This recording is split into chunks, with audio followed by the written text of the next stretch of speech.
యేసు నామములో వందనాలు. శుభోదయం.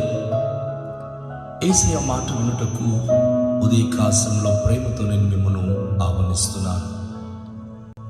దేవునికి బిడ్డలారా, యేసయ్య మనకు నేర్పించిన పాఠాలు అది మనకెంతో ఆచరణీయము, అది ఎంతో మనకు ఆశీర్వాదకరము.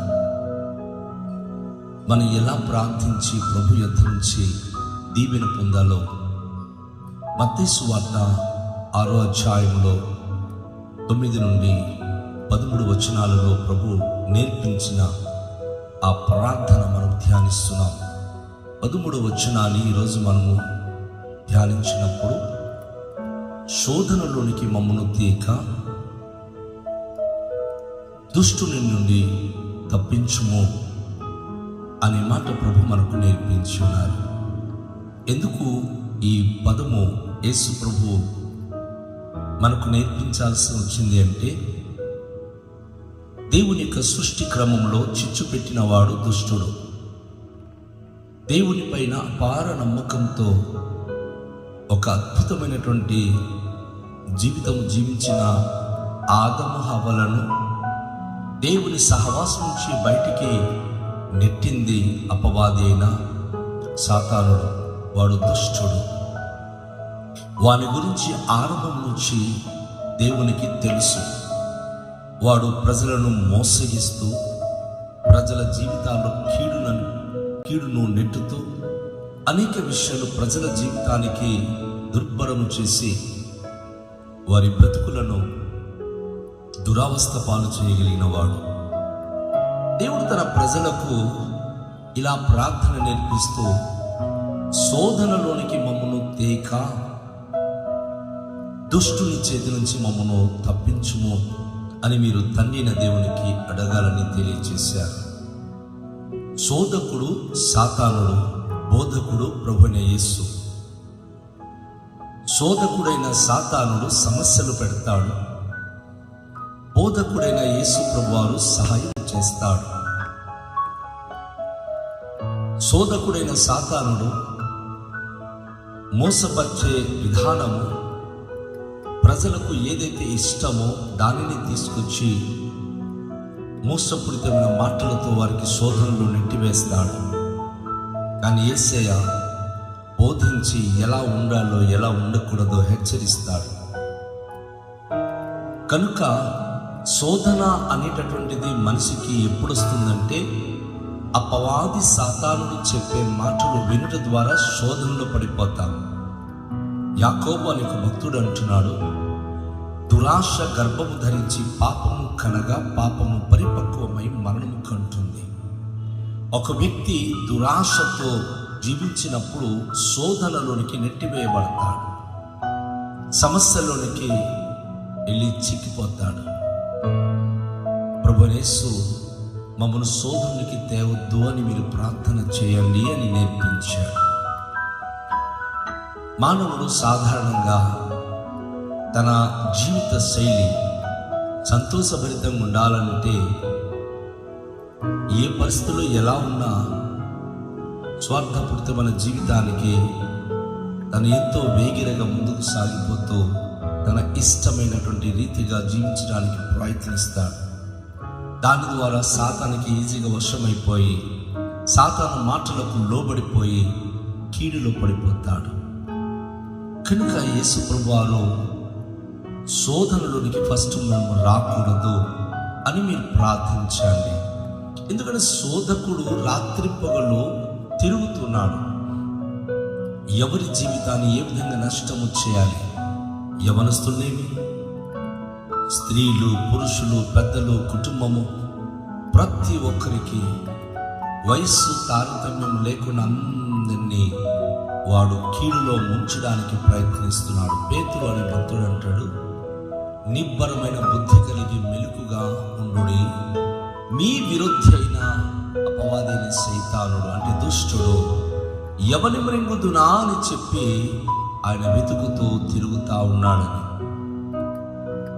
ఏ బిడలైతే దేవుని యొక్క స్వాధీనంలో, దేవుని యొక్క చేతి క్రింద అణగి ఆయన విశ్వాసంతో జీవించారో అపవాదైన సాతానుడు సహజంగా వారిని మృంగివేస్తాడు, సమస్యలోనికి నెట్టేస్తాడు.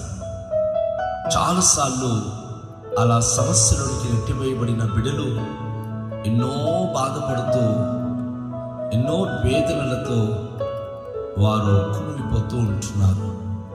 మాకు ఈ బాధ నుంచి విడిపించే వారు ఎవరు లేరా? ఒక కష్టం పోతే మరొక కష్టము, ఒక బాధ పోతే మరొక బాధము, ఏంటి శోధనాలు, ఏంటి శ్రమలు అని చాలామంది విసుగు చెంది బాధపడుతూ ఉంటారు. సాతానుడు శోధించే విధానాలలో దేవుడు మనకు నేర్పించే ఒక అద్భుతమైన క్రమం ఏంటంటే, శోధనాలు 3 రకాలుగా వస్తాయి. ఒకటి అపవాది వలన వస్తుంది, మరొకటి అవిధేయత వలన వస్తుంది, మరొక విధమైన శ్రమలు, శోధనాలు ఆశీర్వాదకరంగా వస్తుంది. ఈరోజు సాతాను కలిగించే శోధన నుంచి తప్పించమని దేవునికి మనము ప్రార్థన చేయాలి. అపవాది వలన వచ్చే శోధనాలు అనేకసార్లు మనుషులను కలిచివేసి నలిపేస్తూ ఉంటుంది. అవిధేయత వలన వచ్చే శోధనాలు కూడా ఎవరి మాట వినకుండా చాలా మంది శోధనలు పడిపోతారు. చూస్తుండగానే అన్ని కోల్పోతారు, అన్ని పోగొట్టుకుంటారు. వారు ఎవరి మాటకు లక్ష్యం చేయరు.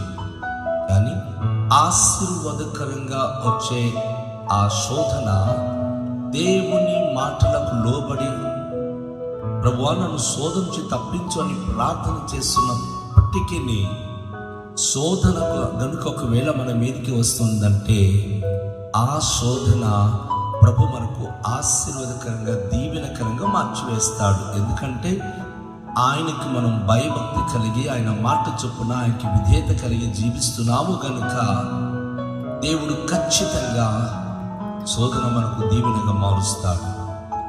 అయితే దుష్టుడు లోకంలో ఉన్నాడు. యోహాను సువార్తలో యేసుప్రభువు వారు గెత్సెమని తోటలో ముందే ప్రార్థన చేశాడు తండ్రికి, ప్రభువా లోకం నుంచి వారిని తీసుకెళ్ళిపోమని ప్రార్థించట్లేదు, కానీ దుష్టుని నుండి వారికి కాపాడుమని ప్రార్థన చేస్తున్నానని. ప్రియ సహోదరి సహోదరుడా, చాలాసార్లు మనకు అపాయం వచ్చినప్పుడు, ప్రాణాంతకమైన సమస్యలు, బాధలు, ప్రమాదాలు జరిగినప్పుడు మనం చచ్చిపోవట్లేదు. కొన్నిసార్లు రోగాలు వచ్చిన వాళ్ళు మనకంటే ముందు, మనకంటే చిన్నోళ్ళు చనిపోతున్నారు, కానీ మనం బ్రతుకున్నాం. ఎందుకు అంటే ఆ దేవుని వాక్యాన్ని నమ్ముతున్నాం, ఆయన మీద విశ్వాసం కలిగి జీవిస్తున్నాం కనుక ఆ మహిమ గల దేవుడు మనను సంరక్షించి ఉన్నాడు. దుష్టుడు మనకు తాకకుండా దుష్టుని చేతి నుంచి మనను కాపాడుతూ వస్తున్నాడు. నా ప్రియ సహోదరి సహోదరుడా, ఈరోజు మనం ప్రార్థన నేర్చుకున్నప్పుడు చివరి మాటలు ప్రభు అంటున్నాడు, శోధనలోనికి మమ్మను తేవద్దు. ఈ శోధన అనేటటువంటిది అవిధేయత వలన వస్తుంది, అపవాది వలన వస్తుంది. అయితే ఆశీర్వాదంకై వచ్చే శోధనల్లో దేవునికి మనం చెప్పాలి, దుష్టుని నుండి మమ్మల్ని కాపాడు అయ్యా. పై 2 విషయాలు, 2 శోధనాలు మనకు ప్రభావితం కాకుండా ఆశీర్వాదం కొరకైన శ్రమల మధ్య నడిచినప్పుడు మీరు మాకు తోడై ఉండి నడిపించండి అని దేవునికి మనము గోజాడుకోవాలి, ప్రార్థన చేసుకోవాలి. నా ప్రియ సహోదరి సహోదరుడా, నీ కుటుంబం ఈరోజు ఎలాంటి శ్రమలో ఉన్నా, ఎలాంటి శోధనలో ఉన్నా తప్పించు దేవుడు ఒకడున్నాడు. నేను కాపాడి సంరక్షించువాడు దేవుడున్నాడు. ఈరోజు యేసు అనే మాట మనం వింటున్నాం కదా. ఆయన ఎవరు అంటే రక్షకుడు, మనకు సహాయకుడు, మెస్సయ్య, మనకు బోధించువాడు, అన్ని నేర్పించి మనకు సహాయం చేసి సంరక్షించగలిగే శక్తి యేసులో. అపవాది సాతానుడు, హంతకుడు, నాశనము చేయువాడు. ఈరోజు వరకు మీ జీవితంలో అనేక నష్టాలు చవి చూసి ఉంటారు, అనేక కష్టాల మధ్య కుంగిపోయి జీవించి ఉంటారు. ఈ ఉదయం యేసయ్య మాట వింటున్న నా ప్రియ సహోదరి, నా సహోదరుడా, నీకు సహాయకుడు యేసు ప్రభు. ఆయన తప్ప నీ జీవితానికి గమ్యము లేదు. సాతాను చేతులు నలిగిపోయి నువ్వు బాగుపడాలని అనేక సార్లు శతకోటి ప్రయత్నాలు చేస్తున్నావు, కానీ ఒక సమస్య పోతే మరొక సమస్య, ఒక శోధన పోతే మరొక శోధన. బాగుపడాలని ఆశపడుతున్నావు కానీ బాగుపడలేకపోతున్నావు. ఈరోజు ఈ ఉదయకాలంలో యేసయ్య మాట వింటున్న నీవు యేసయ్యకి ప్రార్థన చేయడం ఇష్టపడుతున్నావా? ఆయన నేర్పించిన ప్రార్థనలో పరలోకమందున్న మా తండ్రి, నీ నామం పరిశుద్ధపరచబడుగాక, మీ రాజ్యం వచ్చునుగాక, మీ చిత్తము పరలోకమందు నెరవేరుచున్నట్లు భూమి యందు నెరవేరునుగాక. మానుదిన ఆహారం నేడు మాకు దయచేయము, మా రుణస్తులను మేము క్షమించుచున్న ప్రకారం మా రుణములు క్షమించు, మమ్మను శోధనకి తేక కీడు నుండి తప్పించుము అని చెప్తూ,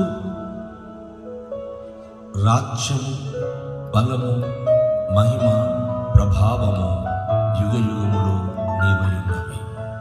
ఎస్, ఆయన రాజ్యమును మనం కోరుకున్నప్పుడు బలవంతుడైన శక్తిగల దేవుడు తన పరాక్రమమును బట్టి ఆయన రాజ్యములో సమకూర్చడానికి ఆయన బలముతో మనకు సంరక్షిస్తూ తన మహిమగల ప్రపంచంలో మహిమగల జీవితాన్ని మనకిచ్చి ఆయన ఆదరించడానికి యుగ యుగాలు ఆయన మనకు దేవుడై నడిపించడానికి సిద్ధపడుతున్నాడు.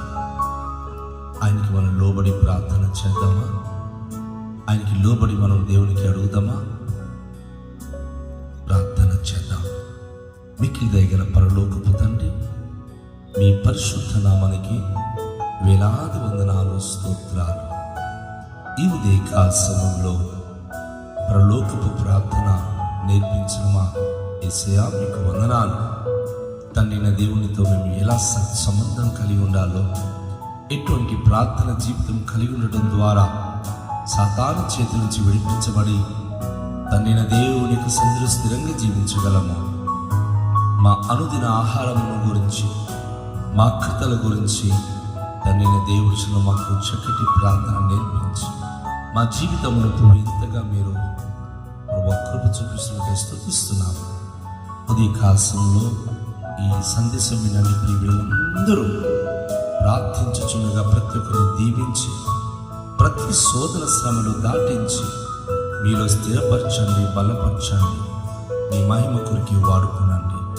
అద్భుత కార్యములు ప్రతి బిడ్డల జీవితాల్లో జరిగించుమని సకల మహిమ ఘనత ప్రభావములు మీకే చెల్లించుకొనుచు యేసు నామములో ప్రార్థిస్తున్నాము తండ్రి, ఆమేన్.